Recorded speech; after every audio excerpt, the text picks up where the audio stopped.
Hello guys, welcome to Sikkim vlog.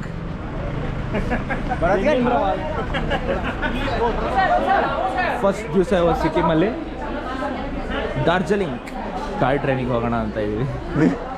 ಇವನು ಶೆಟ್ಟಿ ಅಂತ. Darjeeling connect.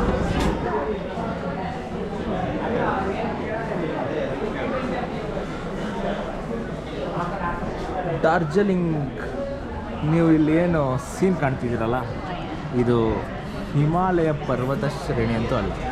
ಯಾಕಂದರೆ ಇದು ಕಾಂಚನಜುಂಗ ಅಂತ. ಕಾಂಚನಜುಂಗ ಭಾರತದ ಟಾಪ್ 10 ವ್ಯಾಲಿಗಳಲ್ಲೊಂದು. ಇಲ್ಲಿ ಮೊದಲು ನೀವು ಟಿಕೆಟನ್ನು ಮೊದಲೇ ಕಾಯ್ದಿರಿಸಬೇಕಾಗಿರುತ್ತೆ. ಟಿಕೆಟ್ನ ಕಾಯ್ದಿರಿಸಿದ ನಂತರ ಶಾರ್ಪ್ 3:25ಕ್ಕೆ ಎಂತ ಬ್ರೋ ಆಫ್ ಐತಲ್ಲ, ಎಂತ ಬ್ರೋ ಆಫ್ ಐತಲ್ಲ, ಅದು ನೀನು ಆಫ್ ಮಾಡಿದ್ಯಾ? ಇಲ್ಲ. ಹಾಂ, ಹಾಗಾದರೆ ಅದು ರೆಕಾರ್ಡ್ ಆಗ್ತದೆ, ನೀವು ಮಾತಾಡ್ತಾರೆ. ಓ ಹಂಗಾ? ಹಾಂ, ತಿರ್ಗಬೇಕಾದ್ರೆ ಡಬಲ್ ಟ್ಯಾಪ್ ಮಾಡು on. Okay okay okay okay. ಅದು ಸ್ಕ್ರೀನ್ ಸೇವರ್. ಇದು ಸ್ವಲ್ಪ ಸಣ್ಣ ಗ್ಲಿಚ್ ಆಯಿತು, ಇರಲಿ ಪರವಾಗಿಲ್ಲ. ತೋರ್ಸು. ಇಲ್ಲಿ ನೋಡಿ, ನಾನು ನನ್ನ ಫ್ರೆಂಡ್ ಅಭಯ್. ಓನರ್ ಪಾಯಿಂಟ್ ಮಾಡ್ಮ. ಓನರ್ ಹಾಂ, ಇದು ಇವನೇ, ಈ ಗೋಪುರ ಓನರ್ ಇವನೇ. ನಾನು ನಿರೂಪಣೆಗೋಸ್ಕರ ಒಂದು 7 ದಿವಸಕ್ಕೆ ಇದನ್ನು ಬಾಡಿಗೆ ತೊಗೊಂಡಿದ್ದೀನಿ. ಇವನು ಶೆಟ್ಟಿ ಅಂತ ಎಲ್ಲರೂ, ಅಲ್ಲ ಸಾರಿ ಶರಣ್ ಅಂತ ಎಲ್ಲರೂ ಶೆಟ್ಟಿ ಅಂತ ಕರೀತಾರೆ.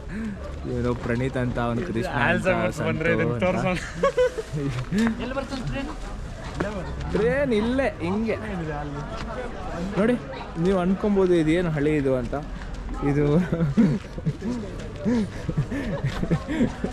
ಇದು ಬ್ರಿಟಿಷರು ಕಟ್ಟಿದ ಆಗಿನ ಕಾಲದಲ್ಲಿ. ಹಾಗಾಗಿ ಬ್ರಿಟಿಷರಿಗೆ ಚಳಿಗಾಲದಲ್ಲಿ ಏನಾದರೂ ಕ್ಯಾಪಿಟಲ್ ಸಿಟಿ ಬೇಕು ಅಂತ ಅವರು ಡಾರ್ಜಿಲಿಂಗ್ ಶಿಫ್ಟ್ ಮಾಡ್ಕೊಂಡ್ರಂತೆ. ಅವರಿಗೆ ಸೆಕೆ ಎಲ್ಲ ತಡ್ಸ್ಕೊಳಕ್ಕಾಗ್ತಿರ್ಲಿಲ್ಲ ಅದಕ್ಕೆ. ಹಾಗಾಗಿ ಆ ಟಾಯ್ ಟ್ರೈನ್ನ ಇನ್ನೂ ಬ್ರಿಟಿಷರು ಬಿಟ್ಟೋಗಿರೋ ನೆನಪಿಗೋಸ್ಕರ ಹಾಗೇ ಇಟ್ಕೊಂಡಿದ್ದಾರೆ. ನಾವು ಬ್ರಿಟಿಷರು ಹೋದ್ಮೇಲೆ ನಮ್ಮ ದೇಶದಲ್ಲಿ ಎರಡೆರಡು ವಿಷಯನ ಜೀವಂತವಾಗಿ ಇಟ್ಕೊಂಡಿದ್ದೀವಿ. ಒಂದು ಅವ್ರು ಬಿಟ್ಟೋಗಿರೋ ಟ್ರೈನು, ಇನ್ನೊಂದು ಅವರು ಬಿತ್ತಿರೋ ಮತಾಂಧತೆ. ಇದನ್ನು ಯಾವಾಗ ನಾವು ದಾಟಿ ಬೆಳಿತೀವೋ ಆಗ ಭಾರತ ನಿಶ್ಚಲವಾಗುತ್ತದೆ, ಉಜ್ವಲವಾಗುತ್ತದೆ. ನೋಡೋಣ, ಟ್ರೈನಿಗೆ ಕಾಯ್ತಾ ಇದ್ದೀವಿ. ಸಿಕ್ಕಿಂ ನಾಳೆ ಪ್ಲ್ಯಾನ್ ಇದೆ. ಅಲ್ಲಿ ತನಕ ನೋಡ್ತಾ ಇರೋ, ಸಿಗ್ತಾ ಇರುವ ಅಂತ ಹೇಳ್ತಾ ದೊಡ್ಡದಾಗ್ತಾರೆ.